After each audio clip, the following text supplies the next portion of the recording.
All right, folks, it is Wednesday, November 28th, about 2 o'clock in the afternoon. It's finally here. We're going to go over your Week 12 recap quick. Then we're going to touch on your Week 13 preview, and we're going to go over every tiebreak scenario, every ranking, every last place loser scenario that you might come up with. Everything in this jam-packed episode of your recap. Let's start it off like we always do with our Week 12 recap. We'll go in order of points scored, like always. First up, hottest team in the league right now, winners of 5 straight. It's your boy Patrick Joy with 188 points, defeating Danny's 148. Huge day from Saquon, got him 32. Nice days from Big Ben and Dak, got him 25 and 29 respectively. His flexes, Sonny Michel and Nick Chubb, got him 24 and 26. Patrick's team looks very good as they slide into the playoffs. I think they're locked into that 3 seed. I'm not really sure. I got to figure it out, but I don't really care that much. So, nice job, Pat. Over on Dan's side, big day from Kirk Cousins, got him 36. Huge loss.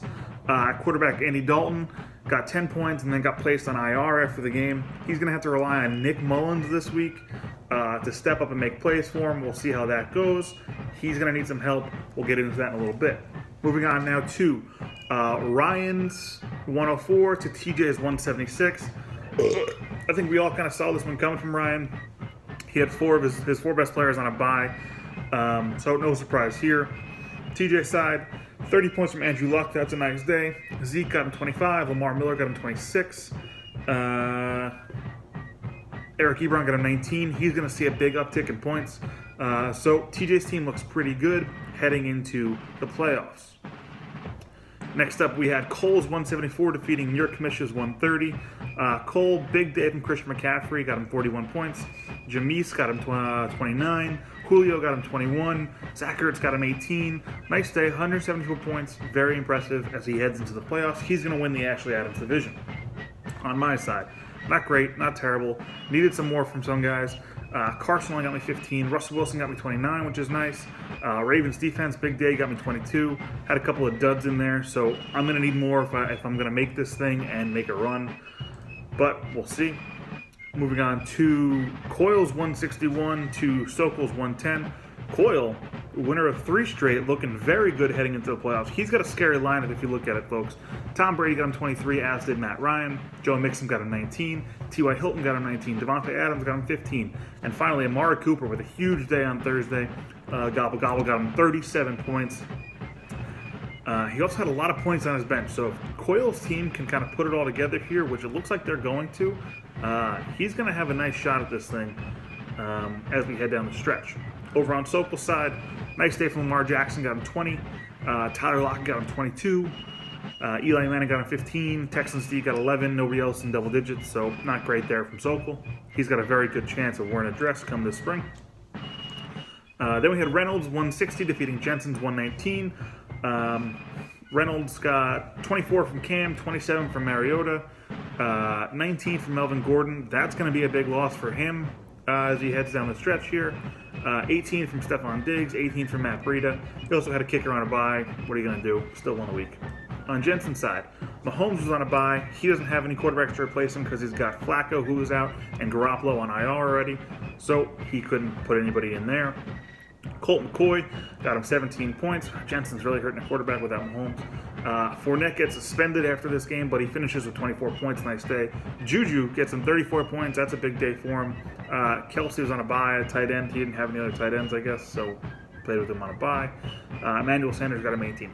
Jensen's team's not terrible. The Fournette suspension this week doesn't hurt his chances. Marvin Jones going on IR. His lack of a second quarterback might end up hurting him in the end. Finally, in our lowest scoring game, we had Jack's 138 to Walter's 113. Jack, big day from Drew Brees, got him 26. Everybody else is right around that 10 to 15 range, so pretty well balanced day. 138, gonna be enough to beat Walter, might not be enough to beat the rest of the league though. Walter's side, Walter's team stinks. Tannehill got him 21. Adam Thielen got him 25. DJ Moore got him 13. That was really it. Yeah, his team's not any good. We're gonna skip right over. All right. Now, let's move on to everybody's favorite segment of the week. It is your Week 12 Power Rankings. Not a lot of changes here, really just shuffling in the middle. as it's been for 5 weeks straight. I don't know if that's true, at least for 2 weeks straight. We got Ryan, TJ, Cole, Patrick, Jensen. Then we have a little bit of a change. Coyle moves up 1 spot to 6. Reynolds moves up 1 spot to 7. I drop down 2 spots to 8. Then closing out, we have Danny, Jack, Sokol, Walt at 9 through 11, as it's been for a couple weeks now. Keep in mind, again, that this is not a bracket or standings or anything like that. Purely a power ranks based on a very intricate and extensive algorithm developed by your commissioner. There is a little bit of an eye test that goes with that as well. So be it. So be it.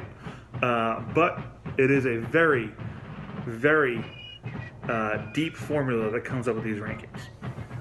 All right. Superlatives quickly this week. I'll run through them. I'm not going to put any clips or anything like that. Double dip. Double dipped? What are you talking about? You dipped the chip, you took a bite, and you dipped again. TJ had Andrew Luck and Ebron. Luck threw for 343 yards and 3 touchdowns. Ebron caught 5 balls, 45 yards, 2 touchdowns, totaling 49.1 points. Not bad. Patrick had a nice 1-2 punch. Receivers eating a bunch of those. With Michelle and Chubb in his flex spots. They finished with 217 yards and 2 touchdowns on the ground. 5 catches, 56 yards, and a touchdown through the air, totaling 50.8 points. Not bad there. And our MVP. Only vegan pizza every game. MVP, valuable pizza eater. Should be no surprise here. Was going to go to Cole's Christian McCaffrey. Huge day. 17 carries for 125 yards and a touchdown. 11 catches for 112 yards and a touchdown.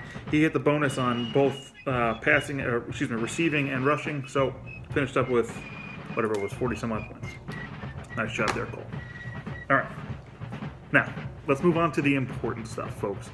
We're going to first go over our tiebreakers as you see here in the matrix. Again, just like always, if you see a red, it means you lose the tiebreaker to that person. You see a green, it means you win the tiebreaker to that person.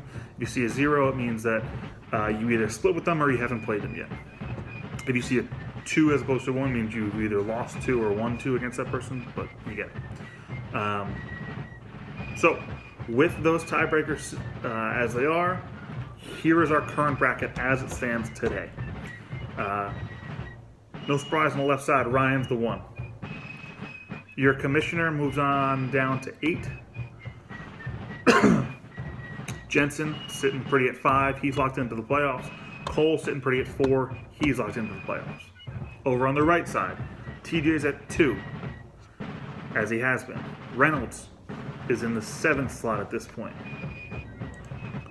Coyle is at 6. Patrick is at 3. Now again, these are based on actual ranks. Losers bracket, Jack's 9, Dan's 10, Walt's 11, Sokol's 12. That's how the tie breaks fall as they stand right now. Now, there are 1,000,001 scenarios for these things to move around. I'm not going to get into seeding changes and shit like that because it honestly doesn't matter. Our 1 through 6 teams, are all locks in the playoffs. That's Ryan, that's TJ, that's Patrick, Cole, Jensen, and Coyle. That leaves Reynolds, your commissioner, Jack, and Danny vying for the last 2 playoff spots. Here's how it happens. Reynolds wins, he's in. If he loses, he needs 2 of myself, Jack, and Danny to also lose. Then he's in. Commissioner, that's yours truly. I win, I'm in. I lose. I need Jack to lose and Danny to lose, or Jack to lose and I need to outscore Danny if he wins. Me and Danny right now have the exact same points. If I can find it here. We each have 1,697.3 points. We are literally exactly the same.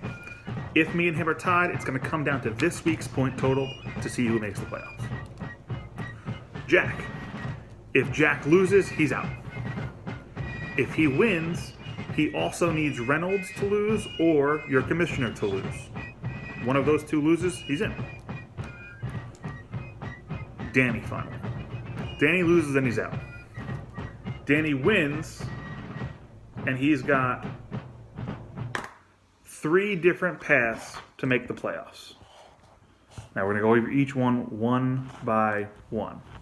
First up, Danny wins.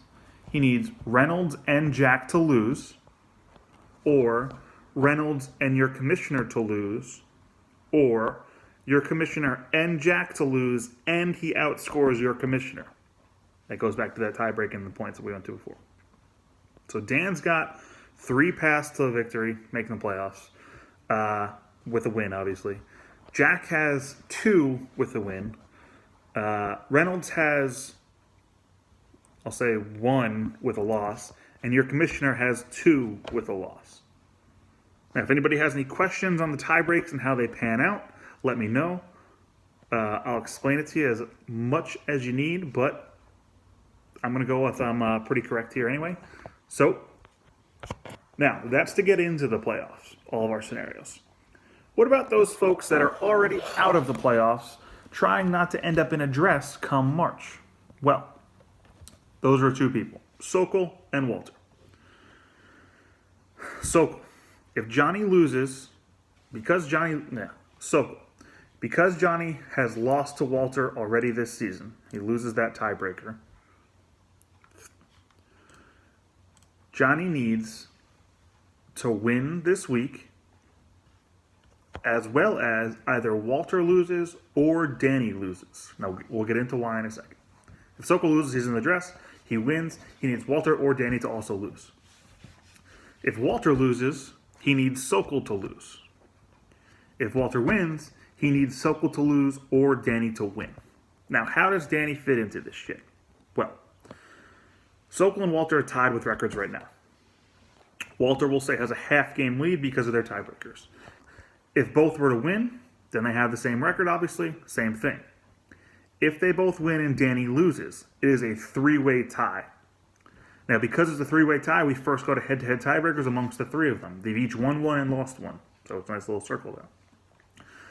Because they're then tied after that, we then go to points for the season for the whole team.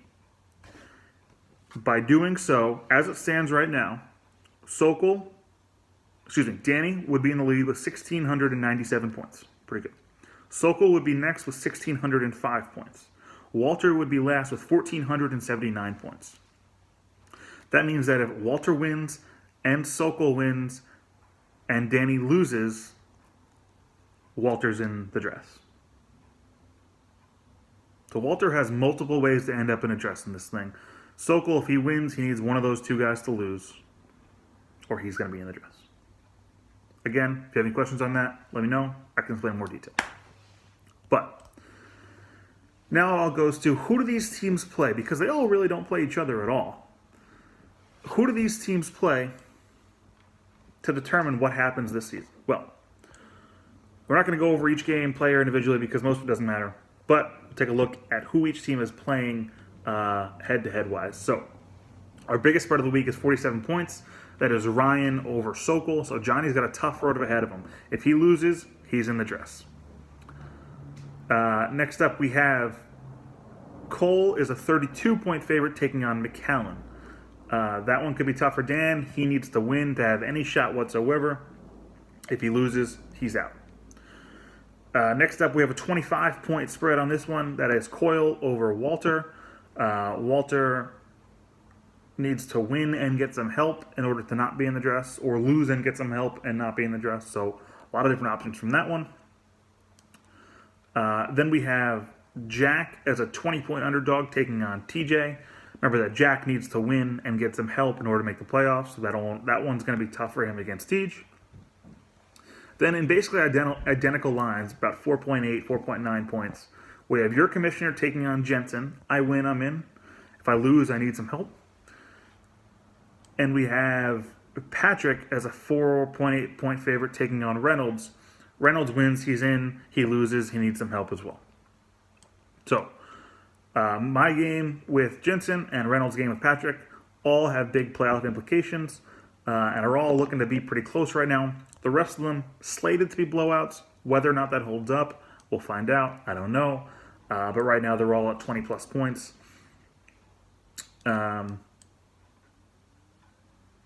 but it's pretty easy for a lot of us. I win, I'm in. Reynolds wins, he's in. Sokol loses, he's out. Or he's in last. Danny loses, he's out. Jack loses, he's out. That's the easy one. We'll see how it ends up. Gonna be a big Sunday afternoon. A lot of teams vying for spots. All 6 games have something on the line, which is nice. It just so happens that the 6 teams that matter this week are playing the 6 teams that are already in the playoffs and don't give a shit. So all 6 teams are in it. All 6 games are involved. The 6 of you who have already made the playoffs, please send me your video of your division lady that you like the most. I already have one of you have already sent it to me. I appreciate that. But the rest of you that are already in the playoffs, that's Cole with your Ashley Adams video. That's Ryan and TJ with your Angela White videos. That's Coyle with your Natasha Nice video. And that's Patrick with your Kelsey Monroe video. Get those over to me ASAP, folks. We're going to need them for the playoffs. We're going to need them for next week when the playoffs start. The rest of us, once we make the playoffs or don't, get me your videos of your division namesake, and we'll go from there. All right. That's all I have for now. Good luck this weekend to everybody except for Jack, Danny, and Reynolds. The rest of you, have a good time. I'll catch you next week. That's all for now. Peace.